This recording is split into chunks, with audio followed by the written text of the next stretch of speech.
கர்த்தர் நல்லவர், கர்த்தர் நல்லவர், கர்த்தர் நல்லவர்.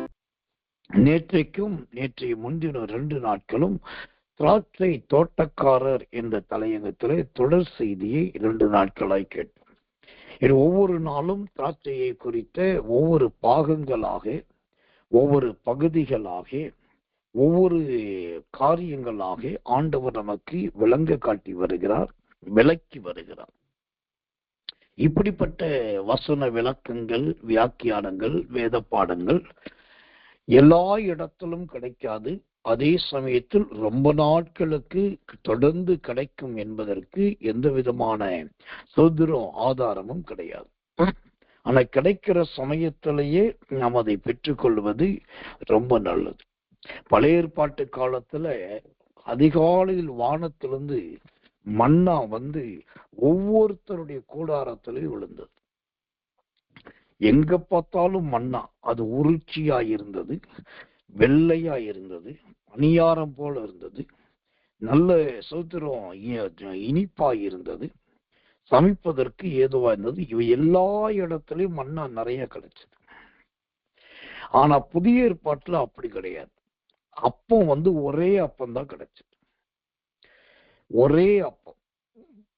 அந்த ஒரே அப்பம் கூட கிறிஸ்து இயேசுதான் அப்பமாய் வந்தார். அப்ப பழைய ஏற்பாட்டுல தொடர்ந்து மன்னா புழிஞ்சுது அப்படின்றதுனால புதிய ஏற்பாட்டிலையும் தொடர்ந்து மன்னா ஊற்று என்பதற்கு எந்த ஆதாரம் கிடையாது. அப்ப மன்னா கிடைக்கிற காலத்திலேயே அதை எடுத்து பொற்பாத்திரத்துல வச்சு மூடிக்கணும், அதை பாதுகாத்துக்கணும். அதனாலதான் உடன்படிக்கை பெட்டி இருக்கிற இடத்துல ஒரு பொற்பாத்திரத்துல மன்னாவை போட்டு வச்சாங்க. அது ஞாபகார்த்தம். பழைய ஏற்பாட்டு காலத்துல எல்லா கூடாரத்தின் வாசல்லையும் மன்னா கிடைச்சது. ஆனா புதிய ஏற்பாட்டு காலத்துல மன்னா எங்க இருக்குதோ அங்க தேடி ஜனங்க போனாங்க. அந்த மன்னா என்னன்னா, இயேசு எங்க இருக்கிறாரோ அவரை தேடி மக்கள் போனாங்க. நல்லா கவனிக்கணும். ஜனங்க இருக்கிற இடத்துல இயேசு வந்ததை விட அவர் ஒரு மைதானத்துல, ஒரு மலையில, ஒரு வனாந்தரத்துல, ஒரு சூத்திரம் மேலான இடத்துல இருக்கிறாருன்னு கேள்விப்பட்டாலே அவரை தேடி ஜனங்க போனாங்க. போன இடத்துல அவர்களுக்கு வார்த்தை கிடைச்சு, வார்த்தை என்கிற மன்னா கிடைச்சு. அப்போ நல்லா கவனிக்கணும். கர்த்தர் நல்லவர். பழைய ஏற்பாட்டுல ஜனங்க இருக்கிற இடத்துக்கு வார்த்தை வந்தது. மோசையின் மூலமா வந்தது, ஆரோன் மூலமா வந்தது, ஆசாரியர்கள் மூலமா வந்தது. ஆனா புதிய ஏற்பாட்டுல ஸ்தோத்திரம் வார்த்தை இருக்கிற இடத்தை தேடி ஜனங்க போனாங்க. யோவான்ஸ்நானர்கள் வனாந்தரத்துல இருந்தாங்க, அங்க தேடி ஜனங்கள் போனாங்க. புதிய ஏற்பாட்டு காலத்துல தேவாலயங்கள் இருந்து அங்க தேடி போனாங்க. அப்புறம் ஜெப வீடுகள் இருந்து அங்க தேடி போனாங்க. தேடி போனாதான் மன்னா கிடைச்சு. அப்போ பழைய ஏற்பாடு மாதிரியே எனக்கு தொடர்ந்து இந்த மாதிரி வேத பாடங்கள் கிடைக்கும், வேத சத்தியங்கள் கிடைக்கும், இந்த வருஷம் இல்லாட்டி பரவாயில்ல, அடுத்த வருஷம் நான் கூட்டத்தில் கலந்துக்குவேன், அப்புறம் ரிட்டையர்ட் ஆயிட்டு கலந்துக்குவேன், இப்படின்னு சொல்லி சாக்கு போக்கு சொன்னீங்கன்னா என்னைக்கு அந்த மன்னா நின்று போகும்னு உங்களுக்கும் தெரியாது, போதிக்கிற எனக்கும் தெரியாது. அப்போ மன்னா கிடைக்கும் போதே அதை பெற்றுக்கொள்ள வேண்டியது நம்முடைய கடமை. கர்த்தர் நல்லவர், கர்த்தர் நல்லவர், கர்த்தர் நல்லவர். இதுல இன்னொரு ஆழ்ந்த சத்தியம் இருக்கு. மன்னாவை சாப்பிட்டவர்களே செத்து போனார்கள், மரித்து போனார்கள் பைபிள் இருக்கு. மன்னா என்பது வானத்திலிருந்து இறங்கின ஒரு கிருபையுள்ள அப்பம். அதை சாப்பிட்டவங்களே மரித்தார்கள். ஆனா இன்னைக்கு நிறைய பேரு இந்த சத்தியத்தை சாப்பிடுறது கிடையாது, இந்த வேத பாடங்களை போஜனமா எடுத்துக்கிறது கிடையாது, இதை புசித்து குடித்து இதுல பலப்படணும் சொல்லி தங்களை அர்ப்பணிக்கிறது கிடையாது. அப்ப அவங்களுடைய நிலைமையை நான் யோசிச்சு பார்க்கிறேன். அவங்களுடைய நிலைமையெல்லாம் நான் கொஞ்சம் சிந்திச்சு பார்க்கிறேன். மன்னாவே இல்லாம, வேத வசனமே இல்லாம, தினம் ஒரு வேத பாடமே இல்லாம, வேதத்தின் மகத்துவமே இல்லாம எவ்வளோ கிறிஸ்தவர்கள் தேவ ஜனங்கள் இருக்காங்க. அப்ப அவங்க நிலைமையில என்ன ஆகும்? அப்போ கர்த்தர் கொடுக்கிற இந்த காலம், அதைத்தான் நான் அடிக்கடி சொல்லுவேன். நான் சின்ன பிள்ளையா இருந்த காலத்துல எல்லாம் ஸ்தோத்திரம், வேதத்தை போதிக்கிறவர்கள் இருந்தார்கள். ஆனா கேட்கறதுக்கு எல்லா ஜனங்களால் முடியாது. அது என்னாலெல்லாம் சின்ன வயசுல வேதத்தை சத்தியத்தை கேட்கவே முடியல. நான் ஒரு காலத்துல ஒரு சுத்தமான அடிமையாக இருந்தேன். அடிமைன்னு சொன்னாக்கா சோத்திரம், அப்ப எனக்கு பேரு மொட்டன் தான் கூப்பிடுவாங்க. ஒரு நான் சோத்திரம் 6-7 காளை மாடு இருக்கும், 4-5 எருமை மாடு இருக்கும், ஒரு 10 ஆடு இருக்கும். இதெல்லாம் சோத்திரம் அவுக்கணும், வயலுக்கு கொண்டு போகணும், மேய்க்கணும், அதை பத்திரமா ஓட்டிட்டு வரணும். வந்த பிறகு அதுகளுக்கு தீவனம் வைக்கணும். ராத்திரியில வேற ஏதாவது பூச்சிக்கடி, வேற ஏதாவது பாம்பு வந்துடும் பார்க்கணும். மறுநாள் காலையில அந்த சோத்திரம் அந்த சாணத்தை எல்லாம் அள்ளணும், கிளீன் பண்ணணும். இதுதான் இந்த வேலை. எல்லாம் முடிச்சுட்டு சாப்பாட்டு வேலை வந்து அவங்க வீட்டுல ஒரு வரண்டா இருக்கும். அந்த வரண்டாவில் போய் உட்காரணும். அங்க வந்து தட்டுல கரண்டி படாம சோறு வைப்பாங்க, சோத்துல கரண்டி படாம குழம்பு ஊற்றுவாங்க. அவங்க குழம்பு தான், அவங்க சோறு தான். அதுல கூட கரண்டி பட்டக்கூடாது, பட்டா அது கூட தீட்டாயிரும். அப்படிதான் ஒரு காலத்துல நடத்தின ஒரு அடிமையாத்தான் இருந்தேன். அப்புறம் ஆண்டவருக்குள்ள வந்து ரட்சிக்கப்பட்டேன். ஆண்டவருக்குள்ள வந்து ரட்சிக்கப்பட்டாலும் அப்பையும் அடுத்த அடிமையா இருந்து எங்கன்னா கிறிஸ்தவ வீடுகள்ல ரட்சிக்கப்பட்டவங்க வீட்டுல நல்ல ஆலயத்துக்கு போயிட்டு இருக்க ஊழியக்காரருடைய தாய் தகப்ப வீட்டுல தான் இருந்தேன். அங்கேயும் வேலைக்காரனாகவும் கூலிக்காரனாகவும், கூலிக்காரன்லாம் கிடையாது, அன்னைக்கு கூலின்ற பேச்சு சம்பளமே கிடையாது, வேலைக்காரனாகவும் சுத்தமான ஒரு சோதர அடிமையாகத்தான் இருந்தேன். அப்ப எல்லாரும் சர்ச்சுக்கு போவாங்க, எனக்கு சர்ச்சுக்கு போறதுக்கு பெர்மிஷன் கிடையாது. எல்லாரும் பல கூட்டத்துக்கு போவாங்க, என்ன எங்கேயும் கூட்டு போக மாட்டாங்க. நான் தான் காவலாளி. அங்க இருக்க ஒரு நாய் இருக்கும், அந்த நாய்க்கு பக்கத்திலே இருக்கணும். நாய் காக்கவே இல்லை, நான் காவல் காக்கணும். யாரு வந்தான்னு சொல்லணும். வந்துட்டு போனவங்களுக்கு விவரத்தை செய்யணும். அன்னைக்கு போன் இதெல்லாம் கிடையாது. வந்துட்டு போன விவரத்தை சொல்லணும். வந்துட்டு போனாங்கன்னா அவங்களுடைய முழு விவரத்தை தெரிஞ்சு வைக்கணும். இல்லைன்னா நீ என்னத்தை தெரிஞ்சு உனக்கு அறிவு இருக்கான்னு சொல்லி அங்கேயே 2 அடி முதுக சேர்த்து விழுவும், இல்லாட்டி மண்டையிலே கம்பு வச்சு விழுவும். அதை வாங்கிட்டு அந்த அடியை வாங்கிட்டு அந்த அப்படியே உடம்புக்குள்ள போய் கரண்ட் பஞ்ச மாதிரி அடி சோத்திர வலிக்கும். அந்த வலியோடு அப்படி படுத்தாக்கா சோத்திர தூக்கமே வராது, துடிச்சுக்கிட்டே கிடப்பேன். இது எங்கன்னா கிறிஸ்தவ வீட்டிலேயே, ஊழியக்காருடைய தாய் தோப்பன் வீட்டிலேயே. அங்கேயும் அப்படிதான் இருந்தேன். யாராவது ஊழியக்காரங்க வீட்டுக்கு வருவாங்க, வந்தாங்கன்னா அங்க எல்லாம் முடிஞ்ச உடனே உட்காந்து பேசுவாங்க. அப்புறம் எல்லாரும் சேர்ந்து ஜெபம் பண்ணுவாங்க. ஜெபம் பண்ணுவாங்க, டேய் போங்க அப்படின்ட்டுவாங்க. அவ்வளவுதான். ஜெபத்துல கலந்துக்கிறதுக்கு கூட உரிமை கிடையாது. அப்படிதான் ஒரு காலத்துல இருந்தேன்.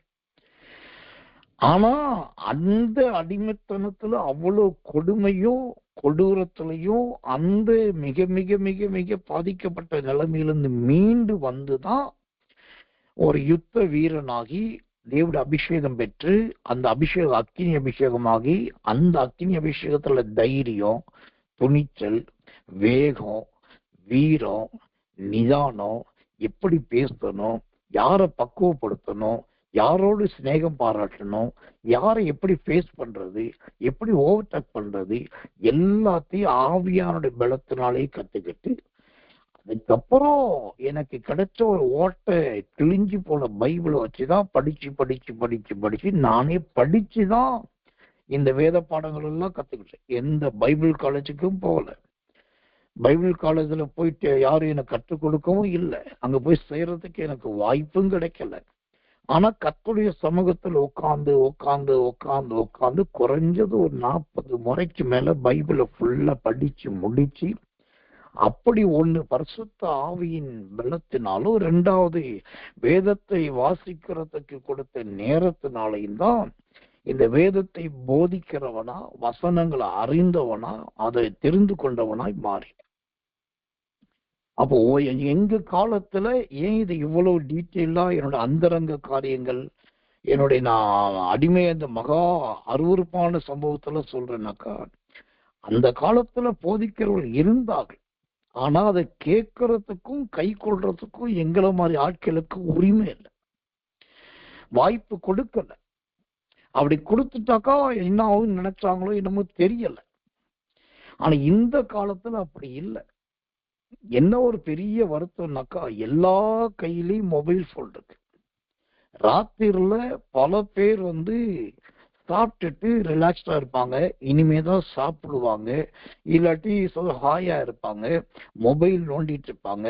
நிறைய சொந்தரம் தொடர் செய்தி நாடக தொடர்களை பார்ப்பாங்க, அப்புறம் போன்ல மெசேஜஸ் பண்ணிட்டு இருப்பாங்க.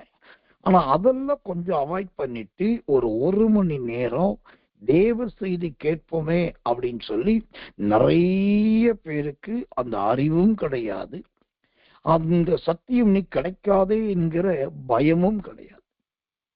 இப்ப நம்ம இரவுக்கு ஜபத்துக்கெல்லாம் வர்றவங்க, அதிகால போராட்ட ஜபத்துக்கு வர்றவங்க பாத்தீங்கன்னா 90% 90 அல்லது 95% எப்போதும் வருகிற ஜனங்கள் தான் வர்றாங்க. அதையும் நான் பிராங்காவே வெளிப்படையாவே சொல்றேன், வருகிறவர்கள் தான் வர்றாங்க. மிச்சம் இருக்கிற 5% இல்லாட்டி 10% ஒரு 5% அவங்கதான் யாரா புதுசா வர்றாங்க. சில நாட்கள் வருவாங்க, சில வாரம் வருவாங்க, இல்லாட்டி விட்டுருவாங்க. புதுசா வர்றது போறதுமா இருக்கும். இப்போ இதுல இன்னொரு வருத்தம் என்னன்னா, தொடர்ந்து அதிகால போராட்ட ஜபத்துக்கு வர்றவங்களும், நம்முடைய இரவுக்கு ஜபத்துல தொடர்ந்து தினமும் கலந்து கொள்றவங்க கூட நமக்கு தினம் இப்படி போதிக்கப்படுது.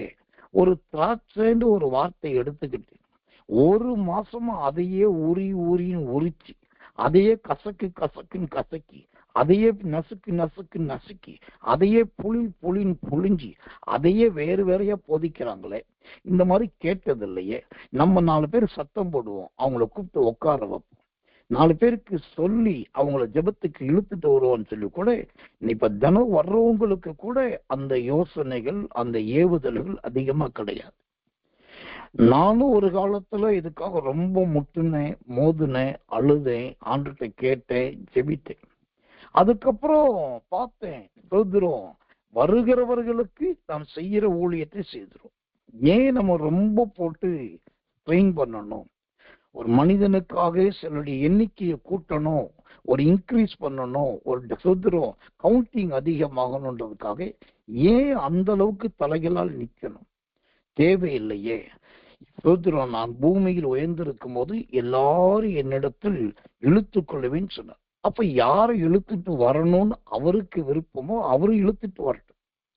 யாரை கொண்டு வரணும்னு நினைக்கணும் அவங்க கொண்டு வரட்டு. இருக்கிறவங்கள்ட்ட உணர்வு கொடுக்கட்டும். நாம் அப்படியே தெய்வ சமூகத்தில் அமைதலாய். ஆனா நம்ம எல்லாருக்கும் ஒரு பாரம் வரணும். நேற்றுக்கு நான் சொன்ன மாதிரி எந்த நிர்பந்தம் வந்தாலும் இந்த ஊழியம் செய்யறது மட்டும் விடவே இல்லை. பசி நாட்கள் வந்தது, பல நாட்கள் தூக்கம் இல்லாம சுத்திர இரவெல்லாம் முழிச்சிருப்பேன். ஆனாலும் காலையில் எழுந்து இருட்டோட ஜபத்துக்கு குளிச்சு, தலை செய்வி, பவுடர் அடிச்சு, பல்லு வளக்கி, நல்ல ட்ரெஸ் பண்ணி திரும்ப புது மனுஷனா உட்கார்ந்துருவேன். அப்புறம் சுத்திரம் பல நாட்கள் சுத்திரம் நல்ல ஓய்வு இருக்காது, நெருக்கடியான ஊழியம் இருக்கும். அந்த ஊழியத்துக்கு மத்தியிலும் இரவுக்குறவு செய்வேன். ஏன்னாக்கா கற்றுக் கொடுத்த ஊழியம், எனக்கு கொடுத்ததை நான் நிறைவேற்றி முடிக்க வேண்டியது என் கடமை. இந்த நான் கொடுக்கறத பெற்றுக்கொள்றவங்க அதை மற்றவங்களுக்கு கொடுக்கிறவங்களா மாறும். மற்றவங்களுக்கு கொடுத்து, மற்றவங்களுக்கு பயில் காட்டி, அழைச்சிட்டு ஜபத்தில் உட்கார வைக்க, சத்தியத்தை கேட்க வைக்க செய்யணும். கர்த்தர் இந்த ஒரு தெய்வீக வெளிப்பாடும் இந்த உணர்வும் நம்ம ஜனங்களுக்கு எப்போதும் வரணும். இன்னொரு கூட்டம், பெருங்கூட்டம் இந்த சத்தியத்தை மேயணும். அவங்களும் வசனத்துல தேர்ந்தவங்களா மாறணும். எல்லாருமே வசனத்தை போதிக்கிறவர்களும் பிரசங்கிக்கிறவர்களும் கர்த்தருடைய வசனத்தை வச்சு ஊழியம் செய்கிறவர்களா மாறணும். இங்க நம்ம ஊழியத்துல இவங்க படித்தவங்க, அதனால அவங்களுக்கு அதிக ஊழியம் கொடுக்கிறோம். இவங்களுக்கு படிப்பு அறிவே கிடையாது, அதனால எப்பயாவது ஒரு சான்ஸ் கொடுக்கிறோம். இந்த மாதிரி பாகுபாடு நம்ம ஊழியத்துல என்னைக்குமே இருந்ததும் இல்லை, இப்பயும் இல்லை. அவங்க படிச்சிருந்தாலும் சரி, படிக்காம இருந்தாலும் சரி, வாஞ்சேன்னு ஒண்ணு இருந்துருச்சு, அவங்க ஊழியம் செய்யணும்னு ஆசைப்படுறாங்க அப்படின்னா அவங்களுக்காகவே ஒரு ஊழியத்தை உருவாக்கி கொடுத்து செய்யவும். இதுதான் இந்த ஊழியம். அப்ப இந்த ஊழியத்தை நல்லா பயன்படுத்தி கொள்ளுங்க. கர்த்தர் நல்லவை. இப்போ நான் 1 2 இதுல இருந்து இந்த திராட்சையை குறித்து போதிச்சுட்டு வரேன். திடீர்னு ஒருத்தர் போன் பண்ணி, சார் இந்த அக்டோபர் மாசம் 2 இருந்து திராட்சையை குறித்து தினம் ஒரு தலைப்புல பேசிட்டு வரேன். இதுவரைக்கும் இந்த 14 நாள்ல என்னென்ன தலைப்புல பேசிருக்கேன்னு கேட்டாக்கா, நிறைய பேர்த்து கேட்டா சிரிக்கிறாங்க. நிறைய பேர்த்து கேட்டா ஐயோ நான் நோட் பண்ணல பாஸ்டர்ன்றாங்க. சொல்றாங்க எனக்கு தான் வாட்ஸ்அப் லிங்க் வருது, அதை கேட்டுறேன்றாங்க. நான் முன்னே எழுதுன பாஸ்டர் இப்ப எழுதுறது இல்லைன்றாங்க. அதனால எனக்கு அவசர காலத்தை கூட நான் நிறைய பேர்ட்ட போன் பண்ணி என்னென்ன தலைப்பு கேட்க கூடாதுன்னு முடிவு பண்ணிட்டேன். ஏன் இதை சொல்றேன்னா, தேவனுடைய வசனத்தை வெறுமையா கேட்கிறவர்களா இருக்காது. அதெல்லாம் கைப்பட எழுத பழகுங்க, நோட் பண்ண பழகுங்க. ஒரு செய்தி கொடுத்து முடிச்ச உடனே அது சரியா இருக்குதான்றது முடிஞ்சா போட்டு கேளுங்க. அதுல எது எது தப்பா இருக்கு, இந்த அர்த்தத்தை நாங்க ஞாயிற்றுக்கிழமை போனப்போ எங்க பாஸ்டர் வேற மாதிரி சொன்னாரு, ஆனா நீங்க எப்படி சொல்றீங்களேன்னு சொல்லி தைரியமா ராங் மெசேஜஸ் இருந்தா தைரியமா நீங்க கேட்கலாம். உங்களுக்கு அது ஃபுல் ஃப்ரீடம் இருக்கு, அதுக்கு ஃபுல் ரைட் பவர் நான் கொடுக்குறேன். யாரும் கேட்கக்கூடாதுன்னு கிடையாது. ராங் இருந்தாக்கா, தப்பான அர்த்தம் பொருத்தம் இருந்துச்சுன்னா, வசன விளக்கம் தப்பா இருந்துச்சுன்னா தாராளம் சொல்லலாம். ஏதாவது குறை இருந்தாலும் இதை நீங்க மாத்தணும், இந்த வேர்டை மாத்துங்க, இந்த இப்படி ஸ்பெல் பண்றத மாத்துங்க, இந்த கனெக்டிவிட்டியை மாத்துங்க, இல்லாட்டி இதை இப்படி சொன்னா நல்லா இருக்கும், ஒரு சேஞ்சஸ் பண்ணணும் விரும்பினாலும் அதையும் நீங்க கண்டிப்பா ஒரு ஊழியக்காரனாக என்னிடத்தில் தாராளம் சொல்லணும்.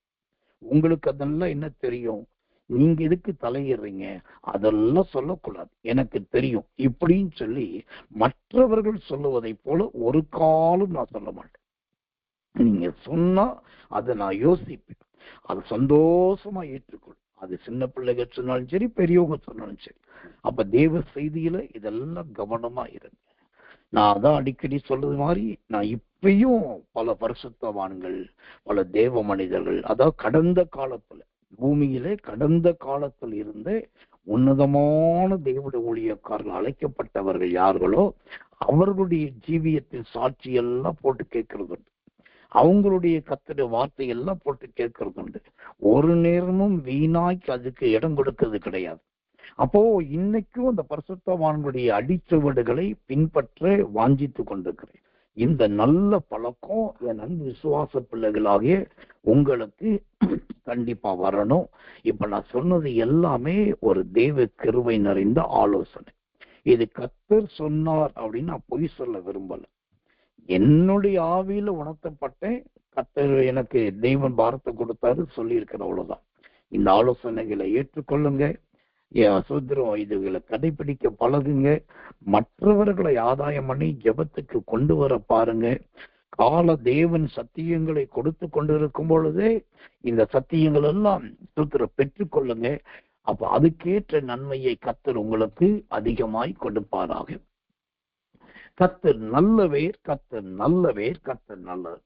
தேவனுடைய செய்திக்கு ஆதாரமாய் பரிசுத்த வேதாகமத்திலிருந்து ஒரு வசனத்தை வாசிக்கிறேன், ஜெபத்தோடு கவனியுங்கள்.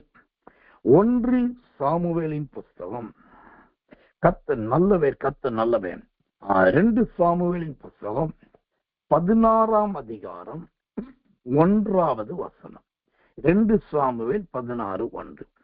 தாவீது மலை உச்சியிலிருந்து சற்றப்புறம் நடந்து போன போது, இதோ மேவிபோசத்தின் காரியக்காரனாகிய சீபா பொதிகளை சுமக்கிற 2 கழுதைகளை ஓட்டி கொண்டு வந்து அவனை சந்தித்தான். அவைகளில் 200 அப்பங்களும் வற்றலான 100 திராட்சை பல கொலைகளும் வசந்த காலத்து பலான 100 கொலைகளும் ஒரு துருத்தி திராட்சை ரசமும் இருந்தது. இங்கு சூத்திரம் இந்த திராட்சையை குறித்து 1ஆம் தேதியிலிருந்து நாம் பார்த்து வருகிறோம். திராட்சை செடி, திராட்சை கொடி, திராட்சை பழம், திராட்சை கொலை என்று சொல்லி திராட்சை தோட்டக்காரர் என்று பல சத்தியத்தை ஆவியானவர் நமக்கு சொல்லிக் கொடுத்து வருகிறோம். அந்த வரிசையிலே இந்த திராட்சையில் நாம் கற்றுக்கொள்ள வேண்டிய இன்னொரு பகுதி என்னன்னா, இந்த 2 சாமுவேல் 16 அதிகாரம் 1 சொல்லுகிறது, அவைகளில் 200 அப்பங்களும் வற்றலான 100 திராட்சை பழ கொலைகளும் இருந்தது. வற்றலான திராட்சை பழங்கள். இந்த திராட்சையிலே வற்றலான திராட்சை பழம். கர்த்தருடைய நாமத்துக்கு மகிமையும் கிருபையும் தயவும் உண்டாவதாக. எனக்கன்பான தெய்வ பிள்ளைகளே, இந்த வற்றலான என்றது என்னால் என்ன? இந்த திராட்சையிலேயே வற்றலான திராட்சை கொலை அல்லது திராட்சை பழம் என்று வாசிக்கிறோம். அப்படியானால் இந்த வற்றல் என்றால் என்ன? இந்த வற்றல் என்பது எதை குறிக்கிறது? அதை குறித்த ஒரு வசனத்தை வாசிக்கிறேன். வற்றல் என்றால் என்ன என்பதை முதலாவது தெரிந்து கொள்வோம். என்னாகமத்தின் புஸ்தகம் 6 அதிகாரம் 3 என்னாகமம் 6:3. அப்படிப்பட்டவன் திராட்சை ரசத்தையும் மதுபானத்தையும் விளக்க கடவன். அவன் திராட்சை ரசத்தின் காடியையும் மற்ற மதுபானத்தின் காடியையும் திராட்சை ரசத்தினால் செய்த எவ்விதமான பானத்தையும் குடியாமலும் திராட்சை பழங்களையாவது திராட்சை வற்றல்களையாவது புசியாமலும் இருக்க கடவன். இப்போ இந்த திராட்சை வற்றல் என்பது எதை குறிக்கிறது என்று சொன்னால், அது ஒரு பிரதிஷ்டையை குறிக்கிறது. ஒரு பிரதிஷ்டையுள்ள ஒரு வாழ்க்கையை காண்பிக்கிறது. தேவனுக்காக திராட்சை பழத்தை சாப்பிடுவது கிடையாது, மதுபானத்தை குடிக்கிறது கிடையாது, திராட்சை பழ காடியை எடுக்கிறது கிடையாது, மதுபான காடியை ருசி கூட பார்க்கறது கிடையாது, திராட்சை பழ ரசத்தினால் செய்த எதையுமே குடிக்கிறதோ புசிக்கிறது கிடையாதுன்னு சொல்லி இருக்கிறது. அது ஒரு பிரதிஷ்டை, அது ஒரு அர்ப்பணிப்பு என்று சொல்லலாம். ஆனால் ஒரு உண்மையை இங்கு நான் போதித்தே ஆக வேண்டும். ஏனோ தானோ வென்று புசிக்கிறவர்கள், எல்லாவற்றை அனுபவிக்கிறவர்கள் எப்போதும் போல இருக்கிறார்கள். அவர்கள் பார்ப்பதற்கு ராஜகுமாரர்களைப் போல இருக்கிறார்கள். சீயோனின் குமாரத்திகளைப் போல வித்தியாசமா இருக்கிறார்கள். ஆனா கர்த்தருக்குள்ளேயே தேவனுடைய ஊழியத்திலேயே சில தங்களையே அர்ப்பணித்தவர்களாய் பிரதிஷ்டை பண்ணினவர்களாய் இருக்கிறாங்க. அவங்க அவங்க இந்த பிரதிஷ்டை பண்ணி, நான் இதெல்லாம் வெறுக்கிறேன், இதெல்லாம் தொடமாட்டேன், கர்த்தருக்காக இனி அதெல்லாம் அனுபவிக்க மாட்டேன், நான் ஒரு தேவனுக்காக ஒரு அர்ப்பணிப்புள்ள ஒரு வாழ்க்கை வாழ்றேன்னு சொல்லி சில நல்ல விசுவாசிகள், நல்ல சில ஊழியக்காரர்கள் பார்த்திருக்கிறேன். ஆனா யாரெல்லாம் கர்த்தருக்கென்று தங்களை பிரதிஷ்டை பண்ணி கொண்டார்களோ, யாரெல்லாம் தங்கள் ஜீவியத்துல உலகத்தின் காரியத்தை வெறுக்கிறார்களோ, அவங்களுடைய நிலைமையை நான் அனுபவத்துல சொல்றேன். அவங்க வற்றலானவர்களாகத்தான் இருக்கிறாங்க. வற்றி போயிருப்பாங்க, எலும்பும் தோலுமா இருப்பாங்க, இல்லாட்டி மெலிந்து போயிருப்பாங்க, இல்லாட்டி பொருளாதாரத்துல அடி மேல அடி வாங்கிக்கிட்டே இருப்பாங்க. அப்புறம் அவங்களுக்கு சில நேரம் பெரிய செழிப்பு, பெரிய அறுவடை இருக்காது. ஆனா நல்ல ஜெபம் இருக்கும், வஸ்திரத்துல ஒரு பிரதிஷ்டை இருக்கும், காலில் போற செருப்புல ஒரு பிரதிஷ்டை இருக்கும், அப்புறம் ஊழியத்துல ஒரு அர்ப்பணிப்பு இருக்கும், எல்லாம் இருக்கும். ஆனா இவங்க நிலைமை பார்த்தீங்கன்னா இந்த வற்றலான திராட்சை கொலைகளை போலதான் இருக்கும். பார்க்கறதுக்கு ஒரு கொலைதான். இது திராட்சை கொலை. இதுல 100 பழம் இருக்கு, 180 பழம் இருக்குன்னு சொல்லலாம். ஆனா அது எப்படி போயிருக்கு தெரியுமா? வற்றி போயிருக்கு. இதுதான் இன்னைக்கு கர்த்தருக்கென்று உண்மையும் உத்தமமா பின்பற்றுகிறவருடைய உண்மையான நிலைமை. ஆனா பைபிள் சொல்லுது, கர்த்தரை நம்புகிறவனையோ கிருபை சூழ்ந்து கொள்ளும், கர்த்தரை நம்புகிறவனோ செழிப்பான் அப்படின்னு இருக்கு. அது உண்மைதான். நான் சத்தியத்துக்கு விரோதமானவன், எதிரானவன் கிடையாது. கர்த்தரை நம்புகிறவன் செழிப்பான். நம்பிக்கை என்பது வேறு, பிரதிஷ்டை என்பது வேறு. நான் தீர்க்க தரிசன பயிற்சி முகாம்களிலே அந்த தீர்க்க தரிசனத்தை குறித்து போதிக்கும் போது முதலாவது எடுக்கிற ஃபர்ஸ்ட் டைட்டில் என்னன்னாக்கா, யாருமே முதலாவது தீர்க்க தரிசன அபிஷேகத்தை, தீர்க்க தரிசன அழைப்பு பெற்றுக் கொள்ளாதீங்க, தீர்க்க தரிசன அழைப்புக்கு ஒப்பு கொடுக்காதீங்க, தீர்க்க தரிசன அழைப்பின்படி வந்துடாதீங்கன்னு சொல்லி ரொம்ப ஸ்ட்ராங்காவும் ரொம்ப போல்டாவும் திரும்ப திரும்ப ரிப்பீட் பண்ணி சொல்லுவேன். ஏன்னா தீர்க்க தரிசன வரம் என்பது வேறு, தீர்க்க தரிசன அழைப்பு என்பது வேறு. தீர்க்க தரிசன வரம் எது? இப்போ நீங்க செய்தி கேட்டுட்டு இருக்கீங்க, திடீர் உங்க மேல ஒரு கர்த்தருடைய ஆவி இறங்குது, நீங்க ஆவில நிரம்பி ஒரு தீர்க்க தரிசனம் சொல்றீங்க, அதுதான் தீர்க்க தரிசன வரம். உங்க வீட்டுக்கு யாரோ வர்றாங்க, அப்போ திடீர்னு உங்க மனசுல உணர்த்தப்பட்டு, அக்கா இது ஏதோ கர்த்தர் சொல்லணும்னு சொல்றாரு, நான் சொல்றேன்க்கா, எனக்கு தீர்க்க சொல்ல தெரியாது, ஆனா கர்த்தர் சொல்றது சொல்றேன் அப்படின்னு சொல்லி, இதுதான் தீர்க்க தரிசனம் வரும். ஆனா தீர்க்க தரிசன அழைப்பு என்பது எப்படின்னா, இந்த வற்றலான திராட்சை பழத்தை மாதிரி. இது திராட்சை பழம் தான், ஆனா வாடி போயிருக்கும், வதங்கி போயிருக்கும், தொத்தலா இருக்கும், காஞ்சி போயிருக்கும், சோதரம் அது அப்படியே சுருங்கி போயிருக்கும், அந்த தோலெல்லாம் மங்கி போயிருக்கும், நிறம் மாறி போயிருக்கும், நல்ல அதற்குள்ள தண்ணி இருக்காது, ஈரப்பதம் இருக்காது, அது அப்படியே வற்றலா இருக்கும். இந்த தீர்க்க தரிசன அழைப்பு பெற்றவருடைய நிலைமையும் இந்த வற்றலான திராட்சை பழம் மாதிரிதான். வாய் நிறைய தீர்க்க தரிசனம் இருக்கும், அப்புறம் தேசத்தை குறித்து, ஜனங்களை குறித்து, எதிர்காலத்தை குறித்து சொல்லக்கூடிய அதிகாரம் இருக்கும். ஆனா அவங்க தனிப்பட்ட ரீதியில பார்த்தீங்கன்னா தினந்தோறும் கொள்ளையில் புடைக்கிறதான தானியத்தை போல புடைக்கப்படுவார்கள், துடைத்து எடுக்கப்படுவார்கள். வேதத்திலே எரேமியா தீர்க்கதரிசியின் ஊழியம் அதுதான். அவர் பயங்கரமான தீர்க்கதரிசி. அவர் சொல்லுவாரு, உன் தலையில 2 கையை வச்சு நீ ஐயோன்னு போவேன்னு சொல்லுவார். அவ்வளவு தைரியமா பேசுவார். அப்புறம் நிறைய வெளிப்பாடுகள் சொல்லுவார். ஆனா நீங்க எரேமியாவின் வரலாறு படிக்கணும், எரேமியாவுடைய சோத்திர வம்சத்தை படிக்கணும். எரேமியா புஸ்தகத்தை கிட்டத்தட்ட ஒரு 10-15 அதிகாரத்துக்கு அப்புறம் தொடர்ந்து படிக்கணும். அதெல்லாம் படிச்சு பார்த்தீங்கன்னா ஒரு படுற பாடு, பண்ற பிரயாணம், ஐயோ வேதனை, சிறையிருப்பு, குழியில தூக்கி போடுறது, அப்புறம் தூக்கி விடுறதுக்காக எபேத் மேலக்கின்ற ஒரு மனுஷன் வர்றது, வாழ்நாள் முழுதும். கடைசியா எரேமியாவின் புஸ்தகம் கடைசி 5 அதிகாரம் படிச்சு பார்த்தீங்கன்னா அவ்வளோ பெரிய ஊழியம் செய்த எரேமியாவுக்கு ஒரு சின்ன நிலம் கூட சொந்தமா இருக்காது. அப்பதான் அந்த மனுஷன் பரிதவிச்சு கேட்பான், ஆண்டவரே நான் இத்தனை வருஷம் ஊழியம் செஞ்சேன், இத்தனை தேசத்துக்கு ஊழியம் செஞ்சேன், இத்தனை ராஜாக்களுக்கு ஊழியம் செஞ்சேன், ஆனா எனக்குன்னு ஒரு சின்ன நிலம் கூட இல்லையா அப்படிம்பாரு. அப்பதான் ஆண்டு சொல்லுவாரு, உனக்கு அற்பித நிலத்தை கொடுப்பேன் அப்படின்னு. அது எப்பன்னா கடைசியில. அப்ப ஏன் சொல்றேன்னா, இந்த திராட்சையில வற்றலான திராட்சை கொலை. இந்த வற்றலான திராட்சை கொலை என்பது முதலாவது அது ஒரு பிரதிஷ்டையின் ஜீவியத்தை குறிக்கும். என் வறுமைக்கு மத்தியில கர்த்தருக்கு ஊழியம், இல்லாமைக்கு மத்தியில சத்தியத்தை போதிப்பேன், எனக்கு வர வேண்டியது வந்தாலும் வராவிட்டாலும் உபதேசத்தை விட மாட்டேன், நான் கர்த்தருக்காக நிலைச்சு நிற்பேன், என்ன வந்தாலும் என் ஜீவன் இருக்கிற வரைக்கும் கர்த்தருக்காக தான் வாழ்வேன்.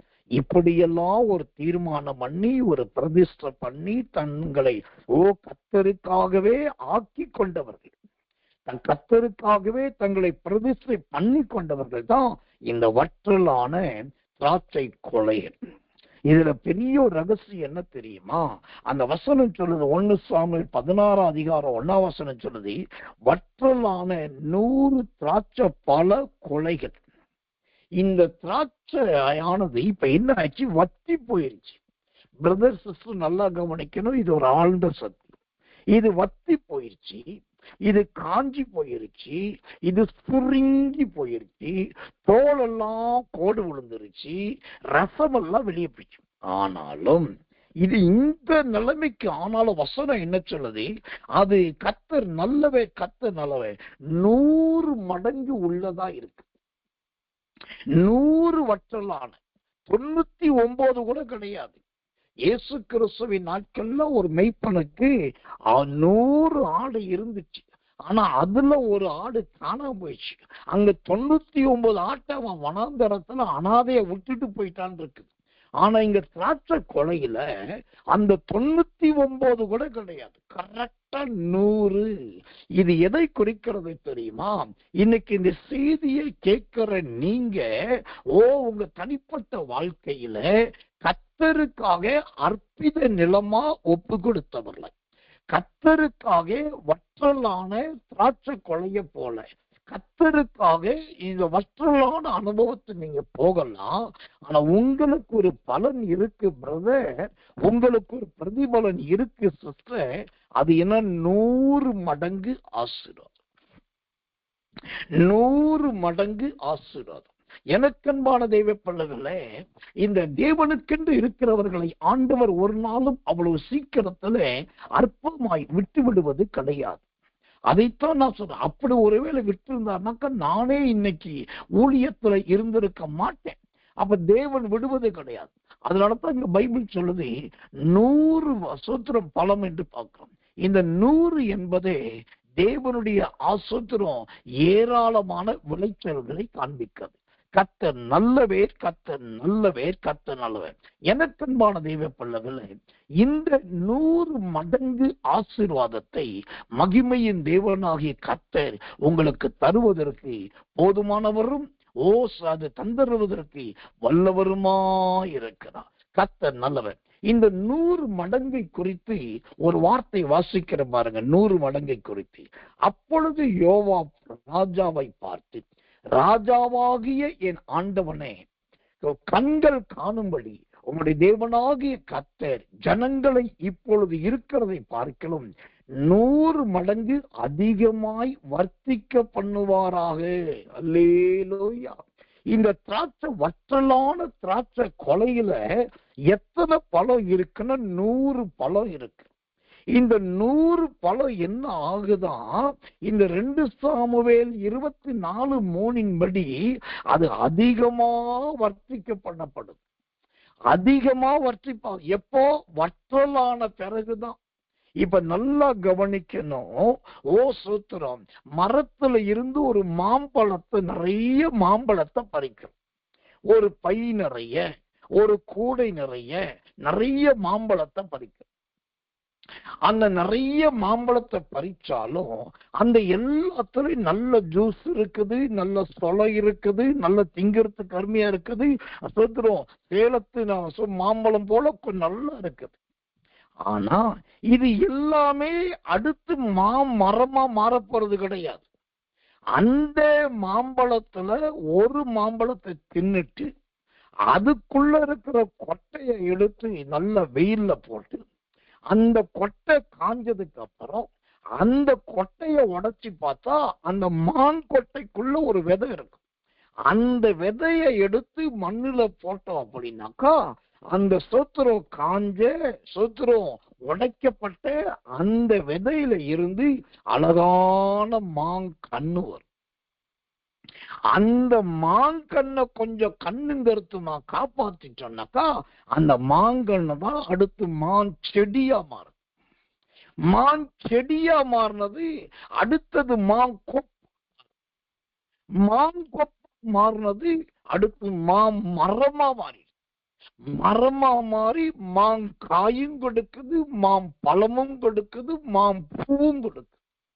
அப்போ இது வாடி போச்சு, இது வற்றலானது, இதுல ஜூஸ் இல்ல, இத புளிய முடியாது, இது சுருங்கி போச்சு, இது சோத்திர தோலெல்லாம் ஒவ்வொரு வத்தி போச்சுன்னு சொல்லி மற்றவங்க சொல்லலாம்.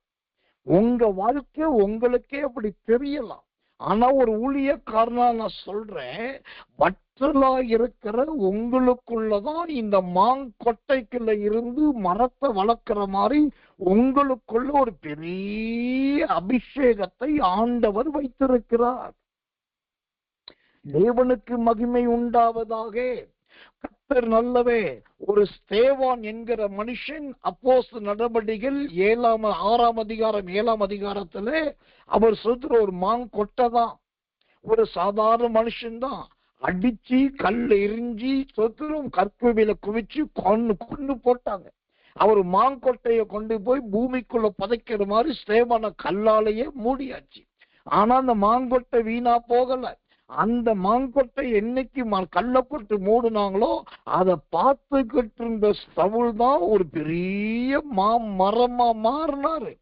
இன்னைக்கு கர்த்தர் சொல்றாரு, நீங்க திராட்சை பழமா இருந்திருக்கலாம், திராட்சை காயா இருந்திருக்கலாம், திராட்சை இலையா இருந்திருக்கலாம், திராட்சை தோலா இருந்திருக்கலாம், திராட்சை தோட்டமாவே இருந்திருக்கலாம். ஆனா இன்னைக்கு எப்படி இருக்கிறீங்க? தளர்ந்து போயிருக்கீங்க, விடாய்த்து போயிருக்கீங்க, ஓடி முடிச்சாச்சின்னு சொல்றீங்க, முன்ன மாதிரி எதுவும் முடியலன்னு சொல்றீங்க, இவ்வளவு கஷ்டப்பட்டு இன்னும் என் நிலைமையில மாற்றம் இல்லைன்றீங்க, இனி நான் பெருசா ஒண்ணு பண்ணிக்க மாட்டேன்றீங்க. ஆக மொத்தம் உங்க பார்வைக்கு நீங்களே வற்றலான திராட்சை கொலையாத்தான் இருக்கீங்க. ஆனா உங்களுக்குள்ளதான் கர்த்தர் அபிஷேகத்தை வச்சிருக்கிறாரு.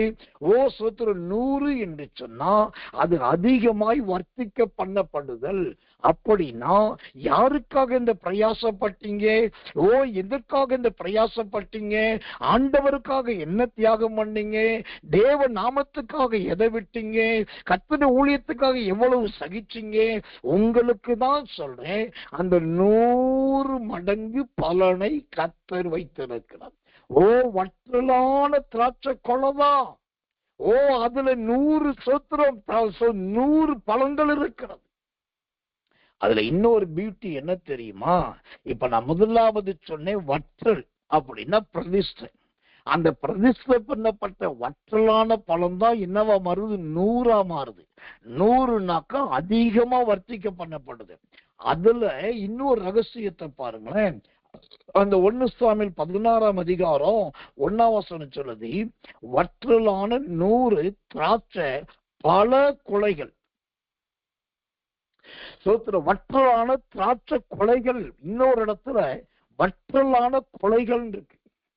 ஆனா இங்க பாத்தீங்கன்னா வற்றலான பல கொலைகள். அப்படின்னா இது என்னதான் வத்தி போனாலும் அதனுடைய கிருபைய இந்த திராட்சை வற்றல் இலக்கல் என்னன்னாக்கா, வற்றி போனாலும் அதுக்கு பேர் என்ன வருதுன்னா திராட்சை பழம் என்றுதான் வரும். வெளியில தாங்க கருத்து போச்சு, வெளியில தாங்க நிறம் மாறி போச்சு, வெளியில தான் தழு தழு தழு தழு தழுன்னு இருந்தது, இப்ப வத்தலும் தொத்தலும் ஆயிருச்சு. கத்தன. ஆனா அது உள்ள எப்படி இருக்குன்னாக்கா அது இன்னும் பலமாத்தான் இருக்குது. இது எதை குறிக்கிறது தெரியுமா? உங்க வீட்டில் இருக்கிற வயதான தாயை குறிக்குது, வயதான தகப்பனை குறிக்குது, வயதான தாத்தாவும் பாட்டியும் குறிக்குது. நீங்க சொல்றீங்க அவங்களால ஒரு பிரயோஜனம் இல்லை, நரம்பெல்லாம் தெரியுது, எலும்பெல்லாம் வெளியே வந்துருச்சு, அவங்க கிடுகிடுன்னு ஆயிட்டாங்க, இனி ரொம்ப பெருசா ஒண்ணு பண்ணிக்க முடியாது, அவங்களால ஒரு நன்மை இல்லைன்றீங்க. ஆனா பைபிள் சொல்லுது அந்த வற்றலான திராட்சை கொலை கிடையாது, வற்றலான திராட்சை பல கொலை. அது இன்னும் பலமாத்தான் இருக்குது. உங்க வீட்டுல ஒரு வயசான தாயோ, வயசான அப்பாவோ, வயசான பாட்டியோ இருந்தாக்கா கண்ணின் மணியை போல தயவு செய்து அவர்களை நன்றாய் காத்து கொள்ளுங்கள். அந்த அனுபவம் உங்களுக்கு வரணும். அவங்க வெளியில பாக்குறதுக்கு கண்ணு மொழி உள்ள போயிருச்சு, வெளியில பாக்குறதுக்கு கம்ப வச்சு ஊனிதான் நடக்கிறாங்க, வெளியில பாக்குறதுக்கு பெருசா வெயிட் தூக்கி பார சுமக்க முடியாது. ஆனா அந்த வீட்டுக்கு ஆண்டவர் அவர்களை என்னவா கொடுத்திருக்கிறார்னா வற்றலான திராட்சை பழமா தான் கொடுத்திருக்கிறார். அது ஒரு பழுத்த பழம். அவர்கள் ஒரு முதிர் வயதுள்ளவர்கள். சங்கீதம் 92:15 வசனமாகி கடைசி வசனம் சொல்லுது, அவர் முதிர் வயதிலும் கனி தந்து பசுமையும் புஷ்டியுமாயிருப்பார்கள். இங்க சொல்லப்படுகிற புஷ்டி எது? அவங்க அனுபவத்திலே பலமாய் பழுத்தவர்கள், பக்குவத்திலே பலமாய் பழுத்தவர்கள், நல்ல சுபாவம் நன்மை தீமை அறிந்ததிலே பலமாய் பழுத்தவர்கள். ஓசத்தில் அவர்கள் இருக்கிறது வீட்டுக்கு பாதுகாப்பு, அவர்கள் இருக்கிறது பிள்ளைகளுக்கு பாதுகாப்பு, அவர்கள் இருக்கிறது குடும்பத்துக்கு ஒரு ஆசீர்வாதம், அவர்கள் இருக்கிறது ஊழியத்துக்கு ஒரு பெரிய பாக்கியம். கர்த்தர் நல்லவர், கர்த்தர் நல்லவர். முன்னொரு காலத்துல சபையில மூப்பர்களை நியமிக்கும் போது ஒரு வயதுள்ள மனுஷனையும் வயதுள்ள மனுஷியைத்தான் மூப்பர்களா நியமிச்சாங்க. ஆனா சத்தியம் பெறல ஆரம்பிச்சது, உபதேசம் கெட ஆரம்பிச்சது, அந்நிய வெளிப்பாடுகள் உள்ளே வந்தது. அதனால வாலிபர்களை மூப்பர்களா வச்சுட்டாங்க, இளம் பெண்களை மூப்பர்களா வச்சுட்டாங்க. கேட்டா அவ படிச்சிருக்கிறான், அவன் நல்ல எஜுகேட்டடா இருக்கிறான், அவனுக்கு டிகிரி இருக்குது, அவன் நல்ல டிகிரி ஹோல்டரா இருக்கிறான், அவனுக்கு நல்ல அவன் கம்பெனியில் வேலை பார்க்கிறான், அவனுக்கு ஒரு ஏர்னிங் இருக்குது. சர்ச்சில் நாளைக்கு சம்திங் ப்ராப்ளம்னாக்கா அவங்க உள்ள உடனே சால்வ் பண்ணிடுவாங்க. அதனால யங்ஸ்டேஜ் போட்டிருக்கோம். இதெல்லாம் கேட்கறதுக்கு அவமானமான வெட்கக்கேடான காரியங்கள். ஒரு மூப்பர் என்று நியமிக்க வந்தாலே அவர்கள் இந்த வற்றலான திராட்சை பழமா இருக்கணும், அவங்க உள்ளுக்குள்ள நல்ல பழமா இருக்கணும், உள்ளுக்குள்ள அனுபவசாலிகளா இருக்கணும், உள்ளுக்குள்ள நல்ல பக்குவம் உள்ளவர்களா இருக்கணும். அவர்களைத்தான் பூமியிலையும் மூப்பர்களாக நியமித்தார்கள் என்று புதிய ஏற்பாட்டில் வாசிக்கிறோம். பரலோகத்திலையும் மூப்பர்களாய் நியமித்தார் என்று வெளிப்படுத்தல வாசிக்கிறோம். அப்போ இந்த வற்றலான திராட்சை பழம் என்பதே உங்க சபையில இருக்கிற, உங்க ஊழியத்தில் இருக்கிற, உங்க வீட்டில் இருக்கிற வயதானவர்கள் கூடுமான வரைக்கும் அவர்களை ஒரு பழத்தை பறிச்சு எங்க வைக்கணும்? வீட்டு வாசல்ல வைப்பீங்களா? சோத்திரம் படிக்கட்டுல வைப்பீங்களா? அந்த பழத்தை பறிச்சு அழகா கையில கொண்டு வந்து நல்ல சாப்பாட்டு டேபிள்ல வைப்பீங்க, இல்லாட்டி நல்ல ஐஸ் பெட்டியாக ஃப்ரிட்ஜில் வைப்பீங்க, இல்லாட்டி நல்ல ஒரு பாத்திரத்துல வைப்பீங்க. ஒரு பழத்தையே சரியான ஒரு பர்டிகுலர் பிளேஸ்ல வைக்க தெரியுதுன்னா வீட்டில் இருக்கிற பெரியவர்களையோ அவங்கள ஹானர் பண்ணி, அவங்களை ரெஸ்பெக்ட் பண்ணி, அவங்களுக்கு ஸ்பேசஸ் உருவாக்கி, அவங்களுக்கு வேண்டிய காரியங்களை செஞ்சு நல்ல இடத்துல வைக்க தெரியணும். வெளியில அவங்க வற்றலானவர்கள், உள்ளே வற்றலான திராட்சை பழம். அல்லேலூயா. இந்த மாதிரி நீங்க செய்வீங்கன்னா இதை சேனைகளின் தேவனாகிய கர்த்தர் உற்று கவனிப்பா. கர்த்தர் நல்லவே. இந்த சிறியோராகிய, ஒதுக்கப்பட்டோராகிய, அரசாங்க வேலை இழந்தவராகிய, மாத வருமானத்தை இழந்தவர்களாகிய இந்த முதியோரை, வற்றலான திராட்சை பழம் போல இருக்கிற வயதானவர்களுக்கு நீங்க எந்த நன்மை தயவு தாட்சணியம் பண்ணினாலும் அதை கர்த்தர் உற்று கவனிப்பார். அது ரொம்ப கவனமா பார்ப்பார். ஒரு உண்மையை சொல்றேன், அதுக்கு ஏற்ற பலனை உங்க வீட்டுல ஆண்டவர் கொடுக்காமல் விடவே மாட்டார். கர்த்தர் நல்லவே, கர்த்தர் நல்லவே. ஈசாக்குடைய வீட்டை பாருங்க, ஒரு வற்றலான திராட்சை பழம்தான் ஈசாக்கு. வற்றி போன ஒரு திராட்சை பழம், வயசாயிருச்சு, பலன் இழந்தாச்சு, ஏஞ்சி வெளியில காட்டுக்கு போக முடியல, வேட்டைக்கு போக முடியல, கண்ணு பார்வை இழந்தாச்சு, எல்லாம் இழந்து விட்டுருக்கோம். ஒரு கட்டம் வந்தது, ஈசாக்கு இறந்தாச்சு. ஈசாக்கு இறந்திருக்க நேரத்துல பாருங்க, அவர் இறக்குறது தான் தாமதம். யாக்கோபு வேற இடத்துக்கு போயாச்சு, ஏசா இன்னொரு இடத்துக்கு போயாச்சு. ரெபெக்கால குறித்து பெரிய ஓர்மை இல்லை, அந்த குடும்பமே பல விதத்துல மாறிடுச்சு. அப்போ அந்த ஈசாக்குக்கு கண்ணு தெரியாட்டியும், ஈசாக்குக்கு வீட்டு வில்லும் அம்பும் எடுத்து வேட்டையாட தெரியாட்டியும், ஈசாக்குள்ள இருந்தது நல்ல ஒரு அபிஷேகம் இருந்தது, ஆசீர்வதிக்கிற ஒரு அபிஷேகம் இருந்தது, வருங்காலத்தை சொல்லுகிற ஒரு அபிஷேகம் இருந்தது. அதுதான் அந்த திராட்சை வற்றலான திராட்சை பழம். இந்த பழம் தான் யாக்கோபை ஆசீர்வதித்தது, இந்த பழம் தான் ஏசாவை ஆசீர்வதித்தது. இந்த பழம் தான் சொல்றோம் இரண்டாம் பிதாவிலிருந்து மூன்றாம் பிதாவாகிய யாக்கோபை உருவாக்கினது. அப்ப நல்லா கவனிக்கணும், இது வற்றலானது என்பது ஒன்று கர்த்தருக்காக பண்ணப்பட்ட பிரதிஷ்டையின் ஜீவியம், சுத்திரம் தியாகத்தின் வாழ்க்கை, அர்ப்பணிப்பின் அர்ப்பணிப்பு. இரண்டாவதாக இந்த வற்றலான திராட்சை கொலையில 100 மடங்கு இருக்குது. அந்த காஞ்சி போன அந்த கொட்டைகளையும் அந்த விதைய வச்சுதான் ஆண்டவர் வேறொரு திராட்சை செடியை உருவாக்குறாரு, அடுத்த ஒரு திராட்சை தோட்டத்தை உருவாக்குறாரு. அந்த விதைத்தான் 100 மடங்கு பலன் கொடுக்குது. மூணாவதா இந்த வற்றலான திராட்சை சுத்திர கொலை எப்படி இருக்குன்னாக்கா நல்ல பழமா இருக்குது. அல்லேலூயா. அந்த பழம் என்பது ஈசாக்கை போலவும் யாக்கோவை போலவும் நல்ல பக்குவத்தை குறிக்குது, அனுபவத்தை குறிக்குது, முதிர்ச்சியை குறிக்குது, வீட்டின் ஆசீர்வாதத்தை குறிக்கிறது. கர்த்தருடைய நாமத்துக்கு மகிமை உண்டாவதாக. இது எவ்வளவு பெரிய பாக்கியம் பாருங்க, இது எவ்வளவு பெரிய ஸ்லாக்கியம் பாருங்க. இன்னைக்கு சாயங்காலம் எனக்கு ஒரு போன் வந்தது. நம்ம ஊழியத்துல இருக்கிற ஒரு சகோதரன் சகோதரி அவர்கள் திடீரென்று இன்னைக்கு போன் பண்ணாங்க. அப்ப அவங்களுடைய எல்லாமே நலன் போல விசாரிச்சுட்டு அப்ப அவங்க சொன்னாங்க, அப்பாவுக்கு இப்படி ஆயிடுச்சு பாஸ், இந்த மாதிரி இருந்தாங்க, திடீர்னு காலையில மத்தியானம் போன் பண்ணாங்க, இப்படி ஆயிடுச்சு, கூட்டு போனோம், ட்ரீட்மெண்ட் பண்ணோம், அப்படி ஆயிடுச்சு இப்படி ஆயிடுச்சு, இப்ப பரவாயில்ல நல்லா இருக்காங்க.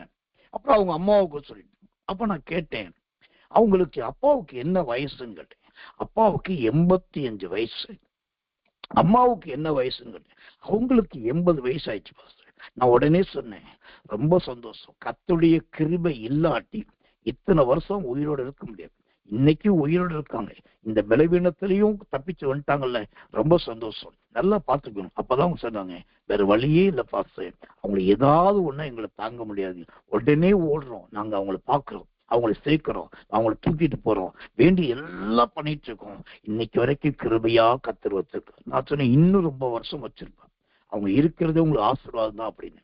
அப்போ ஒரு வீட்டுல ஒரு தகப்பனுக்கு 85 வயசு, தாய்க்கு 80 வயசு.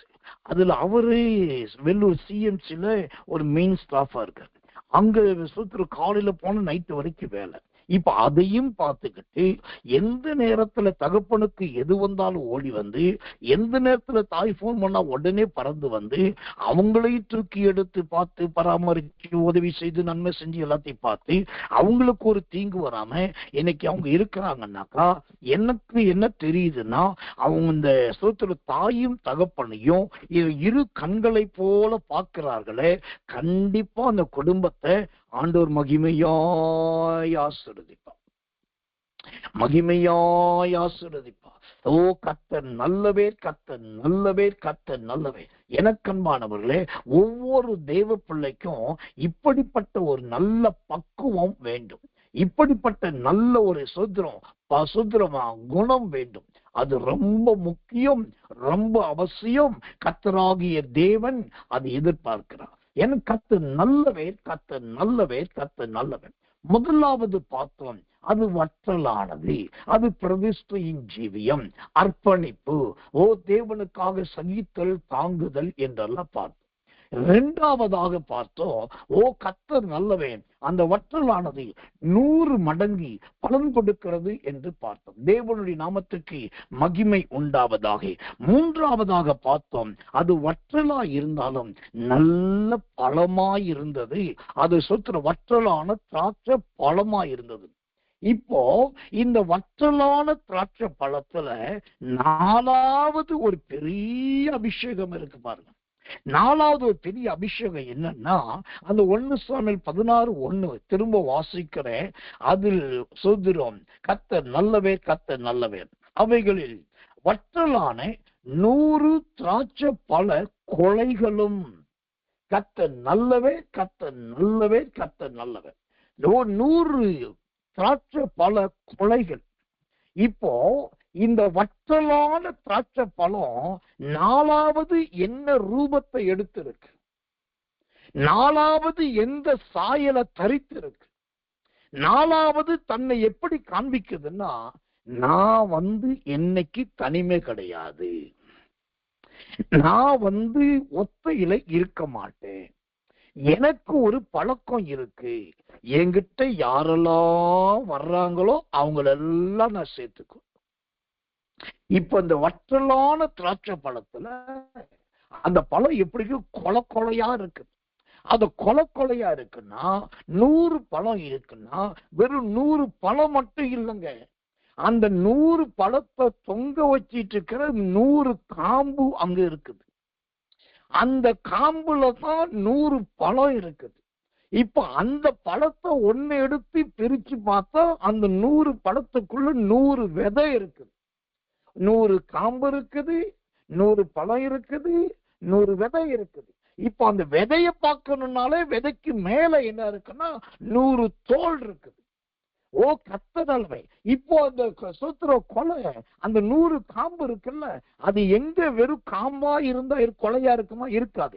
அப்போ 100 காம்பையும் ஒட்டி கொள்ளக்கூடிய கண்டிப்பா பிடிமானமான ஒரு மரம் இருக்கும். அப்போ இந்த சோத்திர இந்த வற்றலானதான், வற்றல் ஆனாலும் அந்த திராட்சை பழமானது தன்னுடைய அபிஷேகத்தை இழக்கல.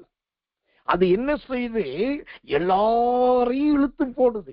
வா போதும், வா சண்டை போடாத, வா மனஸ்தாபப்படாத, வா திரும்ப பிரச்சனை பண்ணிட்டு இருக்காத, வா பழச மறந்துரு, இங்க வந்து வா நான் கொடுக்கறத குடி, ஓ இங்க வா நான் கொடுக்கறத சாப்பிடு, ஓ எவ்வளவு காலம் இருக்க போறோம் தெரியாது, வா ஒன்னா குடிப்போம், ஒன்னா சாப்பிடுவோம், வா ஒன்னா போயிட்டு வருவோம் அப்படின்னு சொல்லி இந்த அருமையான வற்றலான திராட்சை பழம் என்ன செய்து எல்லாரையும் சேர்த்து கொள்ளுது. ஒரு காம்பு நீளமா இருக்கும், ஒரு காம்பு ஒல்லியா இருக்கும், ஒரு காம்பு சின்னதா இருக்கு, ஒரு காம்பு சூத்திரம் குண்டா இருக்கு. ஒவ்வொரு காம்பும் ஒவ்வொரு விதத்துல இருக்கு. எல்லா காம்பும் ஒரே மாதிரி இருக்குன்னு சொல்ல முடியாது. ஆனா ஒவ்வொரு பழத்துடைய ஒவ்வொரு காம்பும் ஒவ்வொரு நீளமும் ஒவ்வொரு அகலமும் ஒவ்வொரு குண்டும் ஒவ்வொரு ஒல்லியமும் ஒவ்வொரு ஸ்ட்ராங்காவும் ஒண்ணு வீக்கா இருந்தாலுமே இந்த திராட்சை வற்றலான அனுபவம் என்ன செய்யுது, அத்தனை பேருக்கு ஈடு கொடுக்குது. இது இன்னைக்கு இருக்கிற வாலிபர்களால் முடியுமா? இன்னைக்கு இருக்கிற இளம் ஊழியர்களால் முடியுமா? இன்னைக்கு இருக்கிற சிறியவர்களால் முடியுமா? நீங்க யார வற்றல் சொன்னீங்க, நீங்க யார தொற்றல் சொன்னீங்க, நீங்க யார அவருக்கு எல்லாம் முடிஞ்சு போச்சுன்னு சொன்னீங்க, அவங்கள்ட்ட தாங்க இந்த சூத்திர ஐக்கியத்தின் அபிஷேகமே இருக்குது. ஓ கர்த்தர் நல்லவே, கர்த்தர் நல்லவே, கர்த்தர் நல்லவே. எனக்கன்பான தேவ பிள்ளைகளே, தேவனுடைய நாமத்துக்கு மகிமையும் கிருபையும் உண்டாவதாக. இப்போ சோத்திரம் கர்த்தர் நல்லவே, கர்த்தர் நல்லவே. இந்த திராட்சை பழத்துல அது 100 விதைகளை சுமந்துட்டு, 100 பழங்களை சுமந்துட்டு, 100 தோள்களை சுமந்துட்டு, 100 சோத்திர காம்பை சுமந்துட்டு. இதெல்லாம் எதை குறிக்கிறது? எந்த சூழ்நிலை வந்தாலும் நாங்கள் ஒன்றாகவே இருப்போம், நாங்கள் ஒன்றாகவே வாழ்வோம் என்பது தான் இதோட உண்மையான சத்தியம். கர்த்தர் நல்லவே, கர்த்தர் நல்லவே, கர்த்தர் நல்லவே. இப்போ இந்த சூத்திரம் வற்றலான திராட்சை கொலைகள். இந்த கொலைகள் என்றால் என்ன? இந்த கொலைகள் என்பது எதை காண்பிக்கிறது? வாசிக்கிறேன் ஒரு வசனத்தை. உபாகமத்தின் புஸ்தகம் 32:32. உபாகமம் 32ஆம் அதிகாரம் 32ஆம் வசனம். அவர்களுடைய திராட்சை செடி சோதோமிலும் கொமோரா நிலங்களிலும் பயிரான திராட்சை செடியிலும் தாழ்ந்த ஜாதியாய் இருக்கிறது. அவைகளின் பழங்கள் பிற்றும் அவைகளின் கொலைகள் கசப்புமாய் இருக்கிறது. இப்ப கவனிக்கணும், ஒரு கொலை எப்படி இருக்குன்னாக்கா, இங்க நான் சத்தியத்தை வெளிப்படையா சொல்றேன். முதலாவது அது திராட்சை செடியா இருக்கு. அப்புறம் சோதோமுடைய திராட்சை பழம் இருக்குது, குமராவுடைய திராட்சை பழம் இருக்குது, நல்ல நிலத்துடைய திராட்சை பழம் இருக்குது, நல்ல விளைஞ்சி பயிரான திராட்சை பழம் இருக்குது, திராட்சை செடியிலிருந்து பறிக்கப்பட்ட சின்ன திராட்சை பழம் இருக்குது, தாழ்ந்த ஜாதி, அதாவது முளைச்சி அது அப்படியே கீழே தொங்கிட்டு இருக்கிற அடியில கிடக்கிற தாழ்ந்த திராட்சை பழம் இருக்குது. அப்புறம் கர்த்தர் நல்லவே, ஒண்ணு பித்து பிடிச்ச மாதிரி இளமையிலே சோத்திரம் முத்தி போய் இருக்குது. இப்படி எல்லாம் இருக்கிறதுனால அந்த கொலைகள் எப்படி இருக்குது? கசப்பா இருந்தது. கசப்பா இருந்தாலுமே அந்த உபாகமம் 32:32 சொல்லுகிறது, அதுக்கு பேர் கொலைகள் தான். இதுதாங்க கொலைகள். இந்த வற்றலான திராட்சை பழத்தின் 4வது பெரிய அபிஷேகம் என்னன்னா, அது திராட்சை செடின்றது சின்ன பிள்ளைகளையும் இந்த வற்றலானவர்கள் சேர்த்துக் கொள்வாங்க. அப்புறம் சோதம் என்றாலே சாபம். அந்த சாபம் உள்ள சிலர் இருப்பாங்க, அவர்களையும் சேர்த்துக் கொள்வார்கள். கொமோரா என்றால் அழிவு, அக்கினி, கந்தகம் என்று பெயர். அழிவுக்கு நியமிக்கப்பட்டவர்கள், அவர்களையும் சேர்த்துக் கொள்வார்கள். அப்புறம் நிலம் என்று சொன்னால் சூத்திரம், விழுந்து கிடக்கிறவர்கள், நிலம் பாதத்துக்கு கீழே விழுந்து கிடக்கிறவர்கள், சிலர் எந்த உதவியும் இல்லாம இருப்பாங்க. அதான் நிலம். அந்த நிலம் போல விழுந்து கிடக்கிறவர்களையும் இந்த வற்றலானது சேர்த்துக் கொள்ளும். அடுத்தது பயிரானை. இந்த பயிரான திராட்சை பழம் எதை குறிக்குது? வீட்டில் இருக்கிற வாலிப பெண்ணையும் வாலிப பையங்களை குறிக்குது. அவங்க ஓடுவாங்க, ஜம்ப் பண்ணுவாங்க, வேலைக்கு சேருவாங்க, சம்பாதிப்பாங்க. அவங்கதான் பயிரானவர்கள். இப்போ அவர்களையும் இது சேர்த்துக் கொள்ளுது. அது மாத்திரமல்ல, தாழ்ந்தது. இந்த தாழ்ந்தது என்ன தெரியுமா? எப்ப பார்த்தாலும் ஒரு கில்ட்டியா ஃபீல் பண்றது. எனக்கு அது தெரியாது, எனக்கு இது முடியாது, எனக்கு பலன் இல்லை, என்னை விட்டுருங்க. ஒரு தாழ்வு மனப்பான்மை உள்ளவர்கள் அதையும் ஏற்றுக்கொள்ளுது. அதுக்கு அடுத்து ஜாதியாயுது. சில பார்த்தீங்கன்னா அந்த சூத்திரம், அந்த நாய் வாழை நிமித்தினாலும் இவங்க வாழை நிமித்த முடியாது. ஜாதி பெருமை அல்லது மத பெருமை அல்லது வம்ச பெருமை, சூத்திர இன பெருமை, பணப்பெருமை, இதுதான் ஜாதியா. அப்படியும் ஒரு ஆள் இருக்கும், அவைகளையும் சேர்த்துக் கொள்ளுது. இதெல்லாம் சேர்த்துட்டா கடைசியா உனது பித்து பழம். அது என்னையா பித்து பழம்னாக்கா, இளமையிலே பிஞ்சிலேயே பழுத்த பழம், அதையும் சேர்த்துக் கொள்ளுது. இதெல்லாம் சேர்ந்ததுக்கு அப்புறம் தான் அந்த உபாகம் 32 சொல்றது கொலைகள். இதுதாங்க அந்த வற்றலான திராட்சை பழத்துடைய முதிர்ச்சி தன்மை. எனக்கன்பானவர்களே, இந்த வற்றலானவர்கள் வீட்டில் இருக்கிறது, குடும்பத்தில் இருக்கிறது, ஊழியத்தில் இருக்கிறது, இவர்களெல்லாம் சேர்த்துக் கொள்ளுது.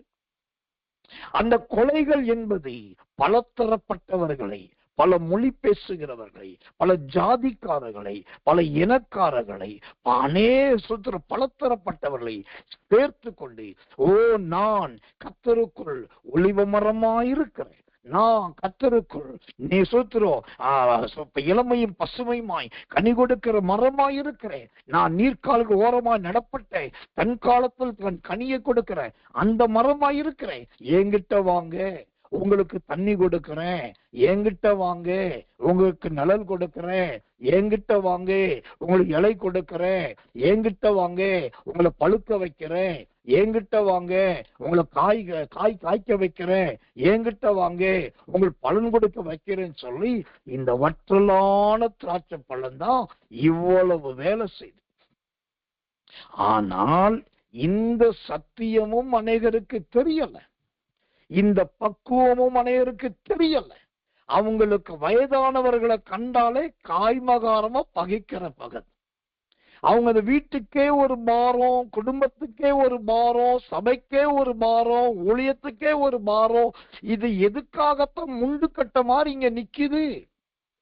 இன்னும் சொல்ல போனா ஓப்பனா சொல்லிடுறேன், ஒரு ஊழியக்காரனா சிலர் இந்த வயதானவர்களுக்கு விரோதமா ஜெபிக்கவே செய்கிறார்கள்.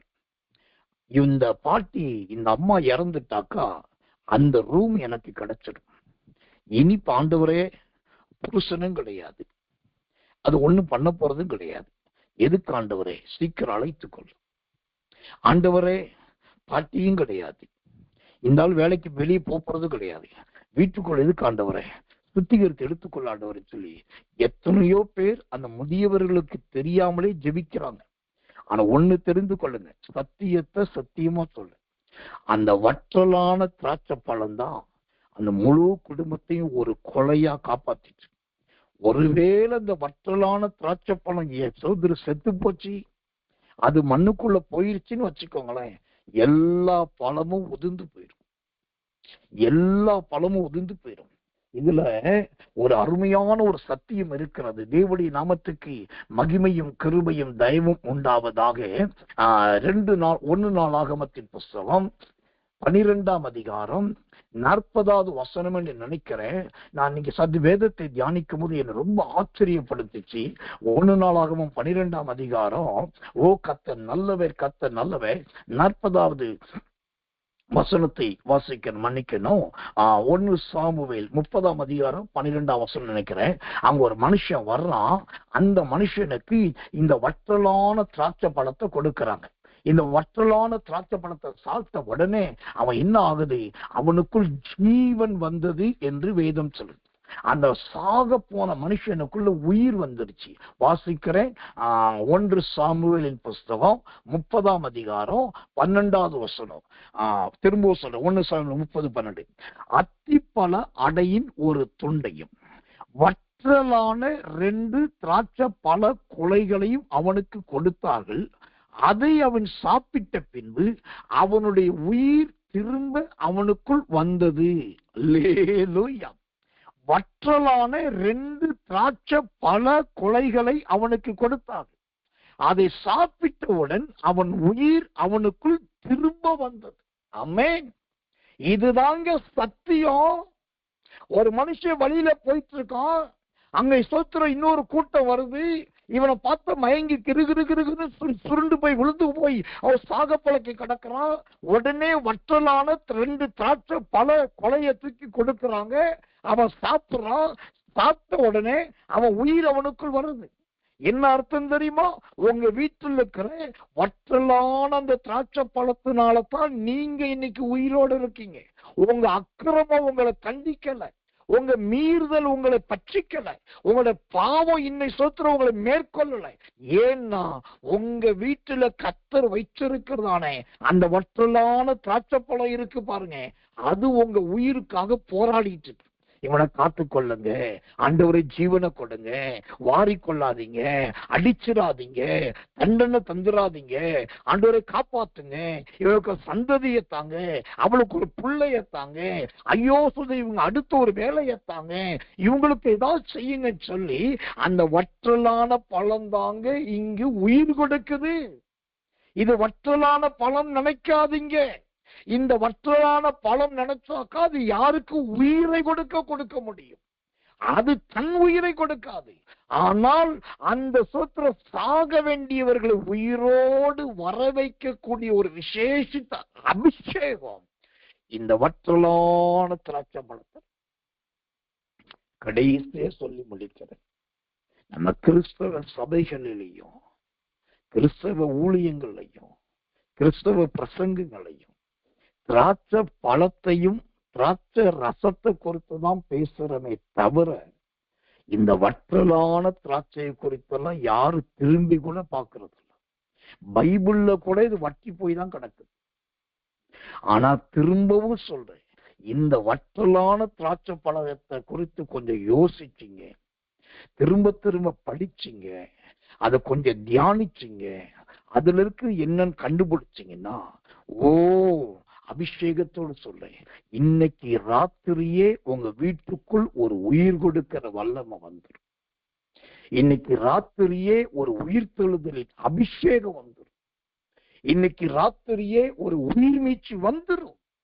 எப்ப பார்த்தாலும் தொங்கிட்டு இருக்கிற திராட்சை பழத்தை மட்டும் பார்க்காதீங்க, பாத்திரத்தில் இருக்கிற திராட்சை ரசத்தை மட்டும் பார்க்காதீங்க. ஓ திராட்சை வேர் இருக்குது, திராட்சையிலேயே காடி இருக்குது, திராட்சையிலேயே ரசம் இருக்குது, திராட்சையில திராட்சை பழம் இருக்குது, நிறைய இருக்குது. அதுல இந்த திராட்சை பழ வற்றலான திராட்சை பழ கொலை இருக்கு. எனக்கு அன்பானவர்களே, இந்த வற்றலான திராட்சை பழ கொலை சாக போற மனுஷனுக்கு உயிர் கொடுத்ததை போல நான் சத்தியத்தை அபிஷேகத்தோடு சொல்லி முடிக்கிறேன். இந்த செய்தியை கவனமாய் கேட்டது யாரோ, இந்த வசனத்துக்கு மட்டும் செவி கொடுத்து உற்சாகமாய் கேட்டது யாரோ, உங்களுக்குள்ளும் தேவன் இந்த 1 சாமுவேல் 30ஆம் அதிகாரம் 12வது வசனத்தின்படி உங்களுக்குள்ளும் உங்க உயிரை வரப்பண்ணுவார், உங்களை மீண்டும் உயிரோடு எழுப்புவார். இந்த ஜீவனுள்ள தேசத்திலே கர்த்தருக்கு சாட்சியா இருப்பீர்கள். அந்த வசனம் சொல்லுது, அவன் பகல் 3 நாளாய் நடந்தான், தொடர்ந்து நடந்தான். அந்த அபிஷேகத்தினால் கர்த்தர் நிரப்புவாராக. இன்றைக்கு திராட்சை பழ வற்றலா இருக்கிறீங்களா? உங்களுக்குள்ளதான் 100 மடங்கு ஆசீர்வாதம் இருக்குது. திராட்சைப்பழ சோத்திரம் வற்றலா இருக்கிறீங்களா? உங்களுக்குள்ளதான் தேவனுடைய அபிஷேகம் இருக்குது. ஓ சோத்திர திராட்சைப்பழ வற்றலா இருக்கிறீங்களா? உங்களதான் கர்த்தர் ஆண்டவர் கொலையாக வைத்திருக்கிறார். அல்லேலூயா. ஓ கர்த்தர் நல்லவே. நீங்கள் தான் தேவனால் அங்கீகரிக்கப்பட்டவர்கள், நீங்கள் தான் தேவனால் ஆசீர்வதிக்கப்பட்டவர்கள். கடைசியாய் இந்த வற்றலான திராட்சை பழ கொலை யார்? இந்த வற்றலான திராட்சை பழ கொலை யாரை குறிக்கிறது? அது ஆண்டவராக இயேசு கிறிஸ்துவை குறிக்கிறது. அவருக்கு இந்த வற்றலான திராட்சை பழம் எப்படி வாடி போயிருந்ததோ, வதங்கி போயிருந்ததோ, சுருங்கி போயிருந்ததோ, நிறம் மாறி போயிருந்ததோ, இயேசு கிறிஸ்து கடைசியாய் சிலுவையில் அடிக்கப்பட்டு, நொறுக்கப்பட்டு, தலையில முள்முடி சூட்டப்பட்டு, அவருடைய தோளின் மேனியெல்லாம் மாறி, ரத்த வாடை வீசி, ரத்த கவுச்சளித்து, ரத்தம் மேலெல்லாம் சிந்தி செதறி, ஆள் கோலமே மாறி போய் சுருங்கி போய் கிடந்தான். பிதாவே, என் ஆவியை உம்முடைய கையில ஒப்பு கொடுக்கிறேன்னு சொன்னா. ஆனா ஒண்ணு கவனிங்க, சாகும் போது அவர் வற்றலான திராட்சை பழமா இருந்தாலும் அவர் வெறும் பழமா இல்லைங்க, வற்றலான திராட்சை பழ கொலையோடு தான் இருந்தார். எப்படின்னா, அவரை நேசித்த அன்பின் அப்போஸ்தலனாகிய யோவான் அங்கே இருந்தான். அவருடைய தாயாகிய மரியாள் அங்கே இருந்தான். பணத்தினால் ஊழியம் செய்த ஸ்திரீகள் தூரத்திலிருந்து பார்த்து கொண்டிருந்தாங்க. ஓ சுத்திரம் கர்த்தர் நல்லவன். யோசேப்பு, மரி யோசேப்பு என்கிற இன்னொரு மனுஷன் அங்க இருந்தான். இன்னும் கர்த்தர் நல்லவன். அங்க 100க்கு அதிபதி அங்கே இருக்கிறான். ஓ சுத்திரம் மரித்து போன பரிசுத்தவான்கள் உயிரோடு எழுந்து அங்குமிங்கு நடக்க ஆரம்பித்தார்கள். ஓ சுத்திரம் எனக்கன்பானவர்களே, இவருக்கு பெரிய கூட்டம் ஒரு கொலையாக, வற்றலான திராட்சை பழ கொலையாகத்தான் அவர் இருந்தார். அப்போதுமே அவர் தனியா இல்லை, மரிக்கும் போது கூட 100 மடங்கு பலனுள்ளவராய், வலதுபுறத்து கல்லணை பரதீசுக்கு அழைத்து போகிறவராய், 100 மடங்கு பலன் கொடுக்கிறவராய் இருந்தார். 100 மடங்கு பலன் கொடுக்கிறவராய் இருந்தார். அவர் தன் உயிரை கொடுத்து, ஓ சோத்திர பரபாஸ் என்கிறவனுக்கு உயிர் கொடுத்தார். ஓ சோத்திர தன் உயிரை கொடுத்து, பரபாசுக்கு மறு உயிரை கொடுத்து அவனை பிழைக்க வைத்தாரே. அந்த அபிஷேகம் இந்த ராத்திரி நேரத்திலே உங்களை நிரப்புவதாக ஆண்டோட்ட சொல்லுங்க. நான் திராட்சை பழமும், திராட்சை காயும், திராட்சை கொடியும், திராட்சை செடியுமா இல்லை, வற்றலான திராட்சை பழ கொலையாக இருக்க வேண்டும். வற்றலான திராட்சை பழ கொலையாக இருக்க வேண்டும். அதற்குள் இவ்வளவு அபிஷேகம் இருக்கிறதே, இவ்வளவு கிருபை இருக்கிறதே, என்னை எப்படி மாற்றும் என்று சொல்லி எல்லாரும் கண்களை மூடி ஒப்பு கொடுத்து கர்த்தரை சோதரிப்போம். இயேசுவின் நாமத்தினாலே கர்த்தரை சோதரிப்போம். சோதரோம்.